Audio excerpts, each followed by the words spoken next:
Bonjour à toutes et à tous, aujourd'hui on va apprendre à calculer des pourcentages très rapidement, quand vous avez une augmentation ou une réduction, tout simplement. Alors, imaginons que vous avez un prix, donc vous avez votre prix initial.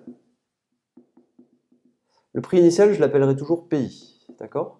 Et le prix final, c'est ce que je veux calculer à chaque fois, ça je l'appellerai PF. Comment je fais en une fois pour calculer, pour passer du prix initial au prix final? Alors, si on a une augmentation par exemple de plus 15%, votre prix initial, il l'augmente de 15%. Qu'est-ce qui se passe pour le prix final? Eh bien, je vous donne l'astuce. Le prix final, ça sera le prix initial et vous multipliez par 1 plus 15 sur 100. Vu comme ça paraît difficile.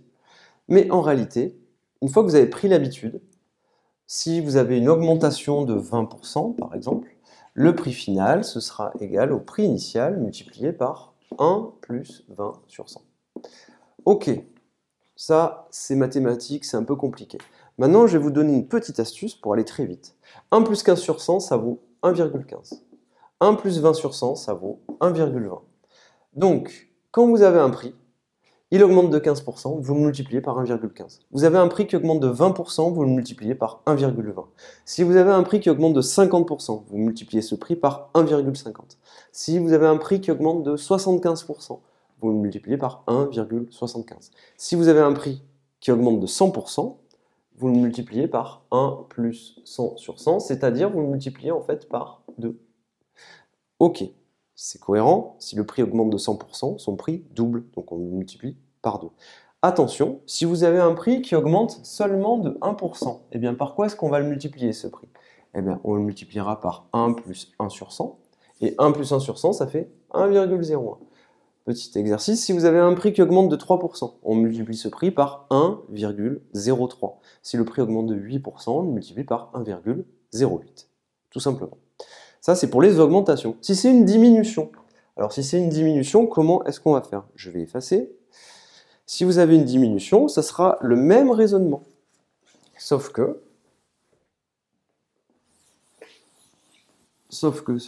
on va juste ici multiplier par, alors imaginons qu'on ait une baisse maintenant de 20%, moins 20%. Et ça, c'est ce qu'on a souvent pour les réductions. Donc si vous avez une baisse de 20%, vous multipliez par 1 moins 20 sur 100. Si vous avez une baisse de 10%, vous multipliez par 1 moins 10 sur 100. 1 moins 10 sur 100, combien ça vaut? 1 moins 20 sur 100, combien ça vaut? Eh bien, c'est comme si vous aviez 100 sur 100 moins 20 sur 100. Eh bien, ça vaut 80 sur 100. Et 80 sur 100, ça vaut 0,80. On décale la virgule de 2 rangs vers la gauche. Alors, 1 moins 20 sur 100, ça vaut 0,80. 1 moins 10 sur 100, ça vaut 0,90. Petit exercice, si vous avez maintenant une baisse de 15%, par quoi est-ce qu'on multiplie? On multipliera le prix initial par 0,85. Si vous avez une baisse de 40%, on prendra le prix initial et on le multipliera par 0,60. Si vous avez une baisse de 50%, on multipliera le prix initial par 0,50. Si vous avez une baisse de 1%, on multipliera le prix initial par 0,99. Et voilà. Donc je vous engage en 2 secondes à trouver le prix final. L'idée, c'est que quand vous avez un calcul comme ça à faire, vous prenez votre prix initial, vous le multipliez de suite et vous avez de suite le prix final. Ça va très vite. Et ça servira à calculer des augmentations successives ou des diminutions successives. Ça, c'est quand vous serez un peu plus expert. Je vous montre ça dans la vidéo qui suit. Je vous remercie et à très bientôt sur Educative.